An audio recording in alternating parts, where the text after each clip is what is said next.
இன்றைக்கு பச்சை தண்ணி தான் கொடுக்க வேண்டும். நாம் சுட வைத்த வெந்நீர் குடிக்கக்கூடாது, குடித்தால் சத்துக்கள் போய்விடும், அதனுடைய ஆற்றுக்கள் பிராணன் போய்விடும் என்ற பலவாறான கருத்துக்கள் பரவி வருகிறது. ஆனால் அது மிகப்பெரிய தவறு. நம் அக்காலத்தில் நம் சித்தர்கள் நீர் சுருக்கி கொதிக்க வைத்த நீர் மட்டுமல்ல, கொதிக்க வைத்து நீர் கொஞ்சம் குறைய வேண்டும், குறைந்த பின் அந்த காய்ந்தாரிய ஆற வைத்த நீரைத்தான் நாம் குடிக்க வேண்டும் என்று கூறப்பட்டுள்ளது. சித்தர்கள் கூற்றுவதை நாம் மாற்ற முடியாது. சித்தர்கள் நம் கடவுளுக்கு சமமானவர்கள். அவர்கள் அன்ற காலத்திலே நீரை குறுக்கி நீர் சுருக்கி குடியுங்கள் என்று கூறியிருக்கிறார்கள். இன்றைக்கு நாம் பச்சை தண்ணி குடிப்பதனால் வந்த கெடுதல் பலன்கள் தான் மிக மிக அதிகம். இன்று நாம் தண்ணீரை, பச்சை தண்ணீரை, குளிர்ந்த நீரை நாம் கெடுத்து வைத்திருக்கிறோம். இன்று ஆழ்துளை கிணறு 600 அடி அளவுக்கு நாம் போர் போட்டு 1000 அடவுகளுக்கு போர் போட்டு நாம் நீர் எடுக்கிறோம். அதில் நிறைய கெமிக்கல்ஸ், நிறைய யுரேனியம் போன்ற அணுக்கதிர்வீச்சுள்ள உலோகங்கள் கூட கலந்திருக்கின்றன என்று இன்றைக்கு அறிவு கூறுகிறது. அவ்வாறு நாம் குடித்தால் நமக்கு தவறான இழப்பு தான் ஏற்பட்டும். அப்பொழுது ஆற்று நீர், அப்புறம் நம்ம தேங்கி கிடைத்த குளத்து நீர் ஆகியவற்றில் பாக்டீரியாக்கள், கிருமிகள் மிக மிக அதிகம்.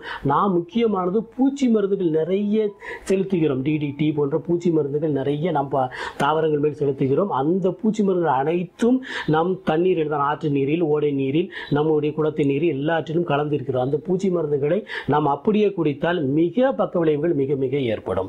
அதனால் பச்சை தண்ணீர் குடிப்பது என்பது அறிவியல் பூர்வமாக தவறு. பச்சை தண்ணீரை நாம் கொதிக்க வைத்தால் அதனுடைய உப்புக்கள், சத்துக்கள் போய்விடும் என்று நிறைய கூற்று நிலவுகிறது. அது மிக மிக தவறு. நாம் 10ஆம் கிளாஸிலே படித்திருப்போம், தண்ணீரை கொதிக்க வைத்தால் அதனுடைய தாது உப்புக்கள் போகாது. தாது உப்புக்களுக்காகத்தான் நாம் தண்ணீரை குடிக்கிறோம் என்றால் நம் கடை தண்ணீர் தாது உப்புகள் அதிகம் இருக்கிறே, அதை குடித்து விடலாமே. அதனால் உப்புக்கள், தண்ணீரை நாம் சத்துக்காக குடிப்பதில்லை. தண்ணீர் பஞ்சபூதத்தில் ஒன்று, நாம் உடலுக்கு தேவை.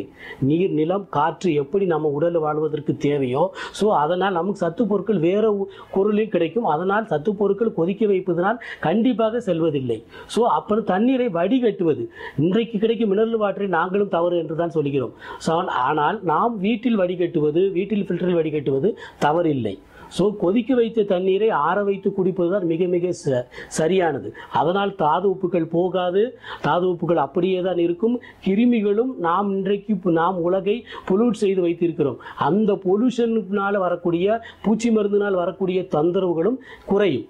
அதனால் கண்டிப்பாக நாம் சுடுதண்ணீரை, வெந்நீரையே குடிப்போம். வெந்நீரை நீங்கள் மண்பானையில் ஊற்றி வைத்தோ தாமிர பாத்திரத்தில் ஊற்றி வைத்தோ குடிக்கலாம். பழமையான முறைப்படி சித்தர்களும் நீர் சுருக்கி என்றும், இன்றைய காலகட்டத்தில் அறிவியலும் நீரை கொதிக்க வைத்தால் தாது உப்புக்கள் போகாது, அதனுடைய பிராணன் சக்தி, நீர் என்பது H2O, ஆக்சிஜன் உண்டால்தான் அது நீர். ஆக்சிஜன் இல்லை, நாம் பிராணவாயு, பிராணன் என்பது நம்ம ஆக்சிஜன் சொல்லிடுவோம். அந்த ஆக்சிஜன் கண்டிப்பாக எந்த நிலையிலும் இருக்கும். அது இருந்தால்தான் அது நீராக இருக்கும், இல்லைனால் அது நீர் பொருள் அல்ல. தவறான மருத்துவ கருத்துக்களை கண்டிப்பாக நம்பாதீர்கள்.